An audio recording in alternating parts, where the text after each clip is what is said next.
Hello बच्चे, welcome to Vidya Mahal. This is Atul Verma और आज के सॉल्व करने वाले हैं NCERT CBSE class 9 exercise 6.1 question number 2 को। क्वेश्चन नंबर 2 को रीड करते हैं और फिगर को देखते हैं ध्यान से।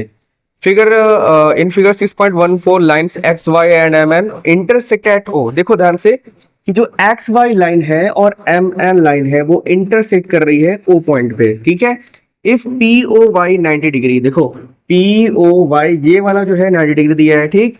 And A ratio B 2:3, A और बी की जो वैल्यू है वो रेशियो में दिया है 2:3 और हमको फाइंड करनी है वैल्यू सी।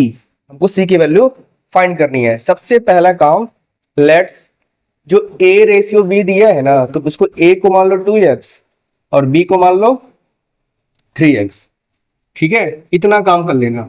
क्या करना, ए को मान लेना 2x और बी को मान लेना 3x। ठीक, अब ध्यान से देखो इस लाइन एक्स वाई पर हमने बताया था इंट्रोडक्शन पार्ट में कि लीनियर पेयर यानी कि एक सीधी लाइन पर, स्ट्रेट लाइन पर कोई पॉइंट रहता है, उस पॉइंट पे सारे के सारे एंगल जो रहते हैं ना वो 180 डिग्री के बनते हैं। ठीक है, तो ध्यान से देखो on line X Y line पर, ठीक है। अब देखो एक्स वाई लाइन पर कितने एंगल बन रहे हैं इस पॉइंट पर, ओ पॉइंट पर। देखो एक तो बी बन रहा है, एक ए बन रहा है और एक बन रहा है पी ओ वाई। लिख दो एंगल क्या बन रहा है, ए बन रहा है प्लस बी बन रहा है और प्लस एक बन रहा है P O Y, angle P O Y. अच्छा, इन तीनों का सम कितना होगा, इन तीनों का सम होगा क्या डिग्री, 180 डिग्री। क्यों 180 डिग्री होगा, ब्रैकेट में लिख देंगे लीनियर पेयर। ठीक है, एक स्ट्रेट लाइन पर एक पॉइंट पर जितने भी एंगल बनते हैं सबका सम जो होता है वो 180 डिग्री का होता है। अब ध्यान से देखो a की वैल्यू कितनी है 2x, यहाँ पर रखो 2x प्लस b की वैल्यू 3x, यहाँ पर रखो 3x प्लस, और पी ओ वाई की वैल्यू कितनी है 90 डिग्री क्वेश्चन में दिया है। ठीक है, यहाँ रखो 90 degree is equal to 180 degree. अब देखो 3 और 2 कितना हो जाएगा, ये हो जाएगा हमारा 5x और इज इक्वल टू 90 को भेजेंगे उधर तो 180 माइनस 90 हो जाएगा और ये हो जाएगा तुम्हारा 90 डिग्री। यानी 5x की जो वैल्यू आई वो 90 डिग्री आई। तो बताओ x की जो वैल्यू आएगी कितनी आएगी, 90/5 आएगी। काटो कितने बार में कटेगा, 5 1 जा 5, 4 बचा, 5 8 जा 40। यानी x की जो वैल्यू आई ना वो 18 डिग्री आई। अब x की वैल्यू आ गई 18 डिग्री। अब तुम a और b की निकाल सकते हो। तो a की वैल्यू कितनी आ जाएगी, देखो a है 2x तो हो जाएगा 2 × 18, a हो गया हमारा 36 डिग्री।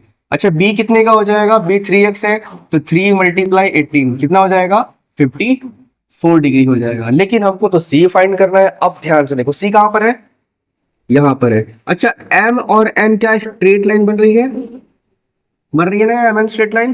तो ये वाला एंगल और ये वाला एंगल, ये दोनों का सम कितना होगा 180 डिग्री होगा। देखो ध्यान से ऑन लाइन एम एन, ठीक है, एम एन पे दो एंगल बन रहा है, एक तो बन रहा है एम ओ एक्स और एक बन रहा है एन ओ एक्स, या इसको हम लिख सकते हैं एंगल बी और एंगल सी। ठीक है, लिखेंगे angle B plus angle C is equal to क्या डिग्री 180 डिग्री। फिर से क्योंकि ये स्ट्रेट लाइन है, एक पॉइंट पे कितने डिग्री का एंगल बनेगा 180 का बनेगा। ब्रैकेट लिख देंगे क्या, लीनियर पेयर लिख देंगे। ठीक है, लीनियर पेयर। अब देखो हमको b की वैल्यू पता है, b की वैल्यू कितना है 54, तो यहाँ पे क्या रखेंगे b की जगह पे, b की जगह पे रखेंगे 54 degree plus c is equal to 180 degree ना। अच्छा, तो c की वैल्यू कितनी हो जाएगी, 180 में से 54 को क्या कर देंगे, माइनस कर देंगे, और आई थिंक 10 में से 4 गया 6, 17 में से 5 गया 12, 12 126 डिग्री। ये जो है ना वो 6 की वैल्यू क्या बोलते हैं एंगल c की वैल्यू आ गई। ठीक है, 126 डिग्री। ये हो गया हमारे क्वेश्चन का आंसर। आशा करता हूँ इस क्वेश्चन का सलूशन बहुत आसानी से समझ में आया होगा। फिर भी अगर कोई डाउट आता है तो कमेंट बॉक्स में जरूर कमेंट करिएगा। वीडियो अच्छा लगा तो लाइक करिएगा और चैनल पर नया है तो चैनल को प्लीज सब्सक्राइब कीजिएगा। मिलते हैं नेक्स्ट वीडियो में, तब तक के लिए थैंक यू सो मच।